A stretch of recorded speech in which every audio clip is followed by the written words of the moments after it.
Greetings and many congratulations on reaching spring break.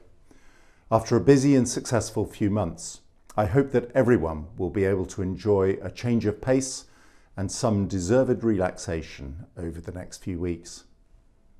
As I look out of my office window, it's clear that spring has well and truly sprung. The blossom on the cherry trees is at its flamboyant best. After a long and arduous winter, there are multiple signs from nature that summer is fast approaching. As always, it's good to have the opportunity to look back on a term, select some highlights, and to seek some sort of perspective on what has passed. In January, I wrote saying that we would be taking things one step at a time, aiming for spring break. I can now say kudos to all. Endless hand sanitization, mask wearing, and physical distancing have meant that we've made it through with just one exposure. In that context, I should like to pay tribute to students, faculty and parents of Grade 2 for the ease and calm with which they pivoted to remote learning, proving in the process that transmission in schools can be contained. With resilience, flexibility and compassion, there is no need to let the COVID drama become a crisis. There are a few other highlights that I'd also like to mention. Since January, I've been enthused by momentum developed by our Equity, Diversity and Inclusion Working Group. Dr. Musa Magassa has been appointed as our guide. After a huge offer of volunteer support for which we are most grateful, our advisory committee has been formed. Work is already underway towards the construction of a development plan. It's also been exciting to see the campus master plan begin to take shape. Board approval has been given, priorities identified, and a timeline discussed. We have approached this work within a philosophy of ambitious but achievable.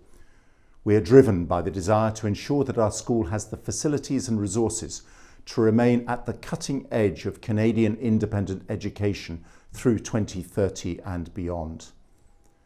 Last week, our senior leadership team came together to discuss plans that left me genuinely excited by the potential for the next few years. We talked about developing our curriculum for science, technology, engineering, arts and math subjects. We discussed the portrait of a graduate project. In this, we envisioned all the values, skills and experiences that we would hope to offer to every student before they finally move on from our school. We also heard about exciting plans for our Jubilee year, the year in which we celebrate the 50th anniversary of the amalgamation of St Michael's School and University School. Starting in September, we will be rolling out 9 months of exciting and enjoyable events designed to reconnect our school with its heritage and traditions from the past, but also to generate momentum as it sets off through the fast-changing landscape of the next 50 years. We also heard an update from our admissions department. Thanks to the hard work of our admissions team and supporting staff and faculty, admissions statistics are on the up. Retention rates have improved, and within our mantra of quality, not quantity, the pressure has been on to try to keep the school within our planned limits. Of course, when talking about statistics, it's possible to lose sight of the fact that all 1,021 of our students are valued individuals, making their own way through challenges, opportunities and experiences that our faculty strive so hard to provide.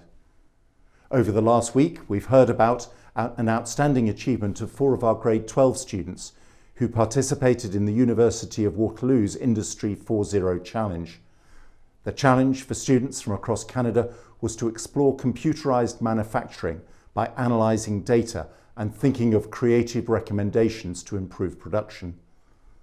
Our team's outstanding contribution was recognised by winning the national title. Many congratulations to you all.